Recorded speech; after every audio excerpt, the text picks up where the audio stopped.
When we're talking about diversity and inclusion, you can think about age, you can think about socioeconomic status, you can think about whether your family arrived last year or came over on the Mayflower, and of course you can think about gender. So I want to start with you, Theia. The Women's Entrepreneurship Initiative the idea is to get more women into the workforce in Atlanta. Why entrepreneurship? Absolutely. So we really put your mic down a little bit. There. Better? Do we have Theia? Try again. Better? Better? No.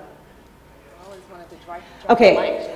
You know, I'll start with you, Marty, while I figure out the... Okay. Marty, MailChimp. If you listen to the podcast Serial, you know what MailChimp is, but some people don't. So please explain what MailChimp is first. Okay, we are a company located right here in Atlanta. We are a marketing automation platform. We are founder-led, privately owned. We have, and what we do as a company is we democratize cutting-edge marketing technology for small businesses, giving them the tools to help them grow. And we have 750 employees and 16 million customers around the world. And when you join MailChimp, you don't really work for the first week. You have sort of an introduction and something called a Chimpanion. You do have a Chimpanion, which is a buddy that kind of helps get you acclimated to our culture and at MailChimp. But not working for the first week is part of our onboarding program, which we feel is such an important part of starting at MailChimp, making sure that they understand how different departments work, getting connected to other employees, and also it's a really important part of inclusion because you're starting and it's not just straight to work, but it's really getting to know the company and getting to know what we do. Theia, is your mic on? Am I on? Still not on. You know what I'm going to ask you to do? I'm going to ask you to check the connection. Maybe that might be it. Let's hang tight. Oh, wow. How about that? Better? You guys just don't like me. And? Better? No. Oh, Yay! Whoa, yay! Okay. Okay, so back to my first question about women and entrepreneurship, why you're focusing on this. Absolutely. So we really wanted to take a strong and intentional look in the city of Atlanta at who the next really robust job creators would be. Who would be the people who are not only starting, but keeping businesses in the city of Atlanta, and unequivocally those numbers pointed towards women. So Mayor Reed, who you heard speak earlier, talked about his vision a bit for the city and from an economic development standpoint, and women's entrepreneurship really factored into that. And so he often talks about how when he first was elected mayor, he would bring this idea to light and talk about it with the budget folks at City Hall, and they would push it back to him and say, you don't have enough money for that right now, let's focus on some other things. And so it finally came to light during his second term. We were able to really focus on what that would look like. And for us, what that looks like within the city of Atlanta is an incubator that supports 15 early stage women entrepreneurs, women who are very intentional in becoming job creators. And so we thought if we give these women an opportunity to grow those businesses and become those job creators in the city, all of us will be better for it. So we recently graduated a first class of those entrepreneurs. I think a few of them may be here with us today, as a matter of fact. And as he mentioned, we've seen 9 out of the 15 of those entrepreneurs either create an additional job opportunity or start or create a new one. And so for us, it makes sense because we know that talent cultivates talent. And we recognize these women as the talent, as the future of Atlanta's workforce, and we want to see them start and sustain those businesses in Atlanta and keep those jobs that they're creating in Atlanta as well. What kind of businesses were in that first graduating class? It was really industry diverse. We were almost evenly split between tech versus tech-enabled businesses. We had everything from, I think Tanya's here with us today. There she is. Hi, Tanya. Tanya is in construction. She is a robotics engineer, electrician by trade, and she is, I'm going to brag on you a little bit here, Tanya, one of them, I know you all will fact check, so keep me honest, but one of the first certified solar panel and roof installers in the Southeast. And we have, just a great group of entrepreneurs who were with us. Everything from, again, like what Tanya is doing in this non-traditional role to women who are developing their own technology and coding algorithms to a do-it-yourself branding expert who's out there, doing different brand activations using crafting to really monetize creative content for entrepreneurs. Marti, Entrepreneur Magazine named MailChimp as having one of the best cultures. And we've been talking to a lot of CEOs. The CEO of WeWork mentioned how important culture was. The CEO of SoulCycle mentioned how important culture was. And I think for a lot of people, culture feels like a sort of a woo-woo kumbaya term, but it's come to be very, very important in terms of keeping people and keeping companies vibrant. One, why is culture important to you? And two, what do you think is unique about your culture that landed you on that list? For us, culture, like you said, a lot of times people think about culture just as being something, a fun place to work or, you know, perks. But for us, it's much more than that. It's about making sure that our employees feel engaged, that they are feeling engaged because they're feeling like they're making an impact in the work that they're doing, that they're growing, that they feel connected to our mission, that they feel not just our mission and how we're serving our customers, but that they feel connected to the community that we're serving around us in our corporate citizenship program. So my role is dedicated to that, and our team and leaders of the company really work hard to make sure employees are always feeling like they're engaged. What's an example of something that you've implemented? We have a lot of really great initiatives. We have one thing I think that really helps keep people engaged and feeling like they're growing is that we have an internal leadership program that is for all employees. It's soft skills that a lot of times people don't get in school. Effective communication, problem solving, influence without authority, those types of things. And we teach that it's a leadership program for everyone, not just managers. So employees really see that we're investing in them and their growth, and it's something that they can take even beyond MailChimp. And we also have an apprenticeship program where we're people that do not have a traditional background, a degree, can actually have an opportunity to try a new role and gain skills, and it's a 90-day program where they're able to move into a new role, and their current role, that position is saved for them. So if for some reason it doesn't work out, then they can go back into that role. But we've had a 100% success rate. We've had 23 people complete the program, and it's really helped bring more diverse backgrounds and experiences across teams.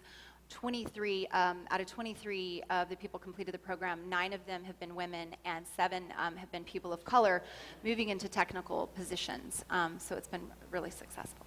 Thea, when I thought about the entrepreneur program, I thought about something the director, Ava DuVernay, said. She directed Selma and Queen Sugar, and she's doing Wrinkle in Time now, and the movie 13th. And she said, you know, the glass ceiling is such an aggressive and violent term, and I've decided not to knock on someone else's door. I've decided to build my own house. And she thinks that's really the future. What is it about entrepreneurship you think really helps women move forward?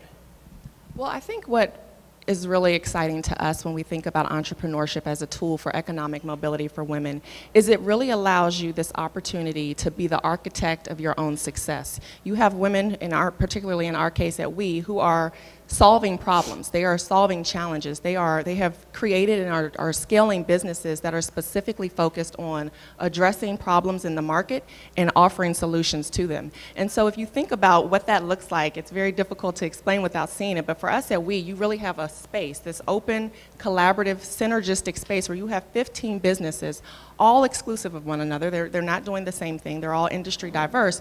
But what you've done is create this collective where they can come together and use one another as these organic sounding boards. And they're really working together to think about how are we solving these problems? How are we scaling these business? And then you're giving them a backdrop to really bring some robust and ambitious ideas to task and say, you know what, and what it sounds like, what the soundtrack for me is, you know what, you should absolutely pursue that. You know, Tanya, for instance, is going into business with another entrepreneur who she met through We and creating another joint venture opportunity that they likely would have never had an opportunity to create had their paths not intersected at We. So we're really just about, as Marti talks about, we're about creating, my goal is to create a sense of culture within We where you feel like you not only belong, but that you are contributing value to this culture by way of you being here and by way of you bringing those problem-solving businesses to our space. I think a lot of leaders, I don't think there's a leader out there who would say, no, I don't want to be inclusive and not have diversity in my company, but a lot of people don't know how to go about it. What have you both learned about the how of doing this, Marti? What we've learned is really that leadership needs to be involved. It needs to start there. It's something that we've always cared about to create an inclusive workplace, but as we've grown, we've really had to be more intentional about it. we have to make sure leadership's involved and that we're really listening to our employees. And one thing that has helped us is just those open conversations and providing a safe space for that. Last year we had, in the last year, we've had a couple of open forums, one following all of the police shootings last summer, and then recently Charlottesville. And when things like that come up, really bringing people together and having an opportunity to talk about it. And that has helped so much with continued conversations. Employee resource groups have formed out of having these open forums. So I think that that's, you know, really helpful when you just, maybe you don't always know how to solve it, you don't have all the answers, but you're vulnerable and you just, you know, jump in and provide that space. What do you think, Theia? I think what we found at We is, that I've heard this fact several times, or this data point, that worker productivity is about 25% mandatory, right? It's sort of what you have to do in your job. The other 75% is really around how you feel about coming to work, how you feel about your boss, and how you feel about where you work. Mm-hmm. And so what we really aim to create is a space where these 15 women, these 15 job-creating, employing, company-building entrepreneurs are able to be the sorts of bosses, and create this sort of environment and this sort of culture where they are able to welcome a productive workforce for them that realizes and understands that they are part of that investment in that culture and in that company. So they no longer just see themselves as necessarily an appendage to the company. They recognize themselves as really being a part of the value of that company. And when you're working with entrepreneurs, often, especially startups, where these teams are small but building, every employee matters, right? You don't really have the opportunity to make a bad hire. You have to really work to get that right. And so we see our entrepreneurs being very intentional about hiring talent and skill necessarily over just job title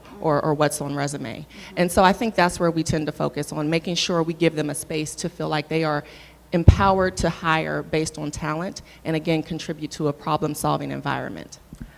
The world is so crazy now, it's almost unrealistic to think that people aren't going to bring that into the job. You have to be almost a robot or a super person to be able to do that.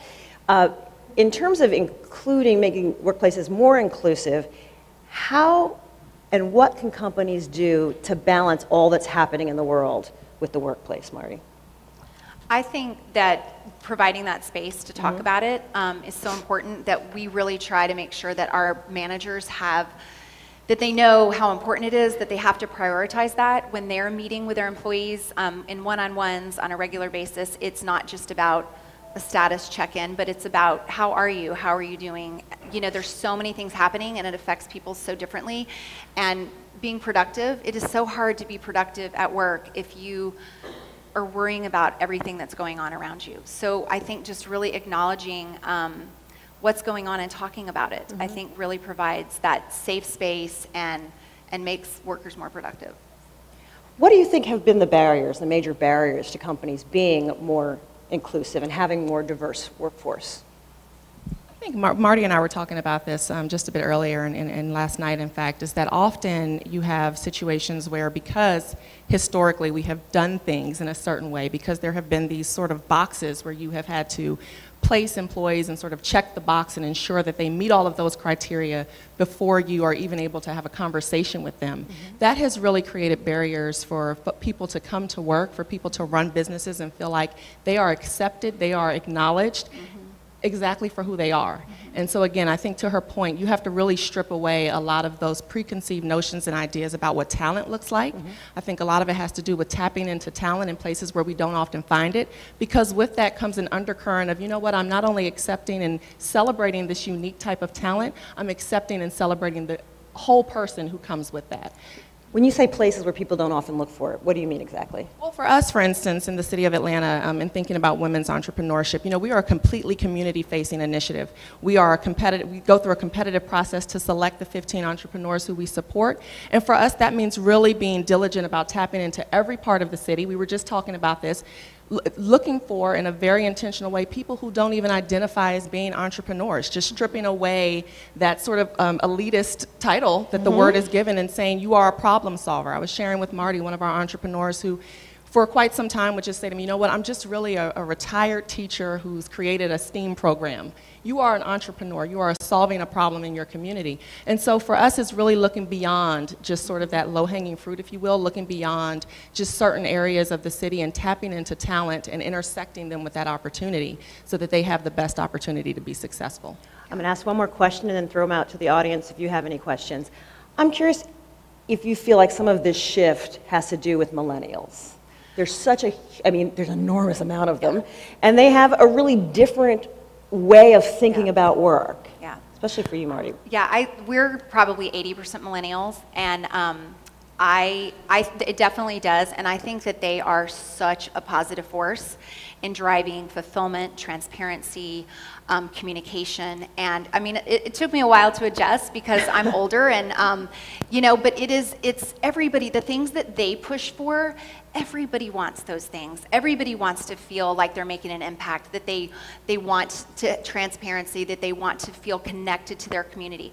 Those things are so important to everyone, and I think that millennials are a really positive force in driving that. Something else we touched on a bit is how, and I think this is very evident with the millennials we work with, they want to give back. They want to feel like there is absolutely a transactional opportunity in the best way possible for them to be on the receiving end, but also the giving end of creating value. And so for us and at We, it really looks like I've had so many conversations with some of our millennials where they will just walk into my office and say, what can I do? How can I help? Is there a group that we can get in here? Are there any other kids, youth groups that we're working with who will be coming to We? I want to be a part of that experience. So to her point, I think it's really helping to lend value to what they are doing above and beyond just what their title may be, and focusing more on the whole person and the development of what that filling up of their bucket looks like through those experiences. Do we have any questions from the audience? I see someone right here.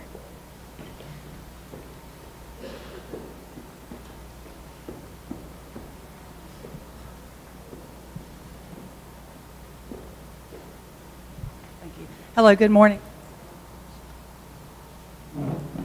Thank you. Good morning. Yes. I'm Betsy Epps. I work for Fulton County School System. I'm the Visual Art and Media Arts coordinator. And so this might take a little wind out of some of our sails, but according to the Equal Opportunity Project in the Southeast, Atlanta and Charlotte have the lowest probability of upward mobility in the country, and the chance of a child in Atlanta whose parents are in the lowest quantile of income has less than 5% chance of reaching the top income of in his or her lifetime. And so the challenge for us as educators, this problem can't be solved just by K-12 and cradle to college and tech school pipeline. What can we do to develop the infrastructure to improve the opportunities for everyone in Atlanta? We actually had a bit of conversation around this last night, and something I've said often is I think one of the first things we need to do is think differently about how we are talking to children, in this case with you, about the workforce. And I think the idea of being, from my lens, just helping children think from an entrepreneurial mindset. So that may even just be a shift in the conversation from what do you want to be when you grow up to what problems do you want to solve? What are you interested in being a part of? I think that has a lot there's a lot of substance in that, in helping us think differently about that narrative. But certainly I think that you know, what you just quoted is something we're very aware of here in Atlanta, that economic mobility and the lack of opportunity for certain parts of our city. And again, this is one of the main reasons why we initially founded We, was to think about the folks who are really at the catalyst of that economic change for us women, and giving them that opportunity to create these economic tools around entrepreneurship that will be empowered and supported in the city. You know, I heard you mention WeWork, for instance. For us, that looks like an opportunity. When our 15 entrepreneurs graduate and move out of We, they go right to WeWork. We have an opportunity for them to extend not only the 15 months of complimentary space they had with us, so they're not worried about overhead costs, they're not worried about putting personal assets to getting office space. They now have an opportunity to continue that with the WeWork locations in the city of Atlanta. What that does specifically is it gives them more opportunity to put their capital into those businesses, to create those job opportunities, to employ someone, and to help do something to disrupt, in the way that we're doing it, those income inequality facts that are just, you know, that are staggering, and that we do need to think more creatively, I think, about doing something about. you have any other questions? The woman in the back. My name is Leslie Grady of the Community Foundation. Leslie, hang on one second. We want to give you a microphone. Good morning. My name is Leslie Grady with the Community Foundation for Greater Atlanta. And I just have to give kudos to Marti and to MailChimp. We just completed a pilot with them called Community College, where they brought 12 of their employees together to talk about this community, its issues, equity, to get exposed. And at least from the outside, it seemed like, when I think of these words, vibrant and inclusive, that was a group that really was able to dig in and be themselves. Marti, what, from your perspective, because you live with them, what was that experience like for you? Hi, Leslie. It was such an amazing experience for our people, and we were so lucky that to partner with the Community Foundation for Greater Atlanta. But we had a really strong corporate citizenship program, but one thing where we saw an opportunity where we could make it better was to make sure that our employees felt really connected to what we were doing, that they really understood the why behind we were working with certain nonprofits or the challenges that they faced.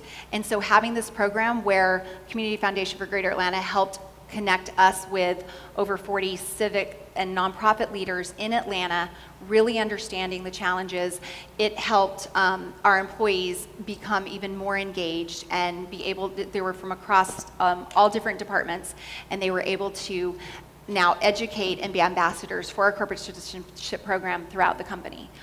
One last quick question, because sure. we're out of time. These are both new initiatives. For businesses and companies that are legacy, have long histories, it's easy to start a new culture.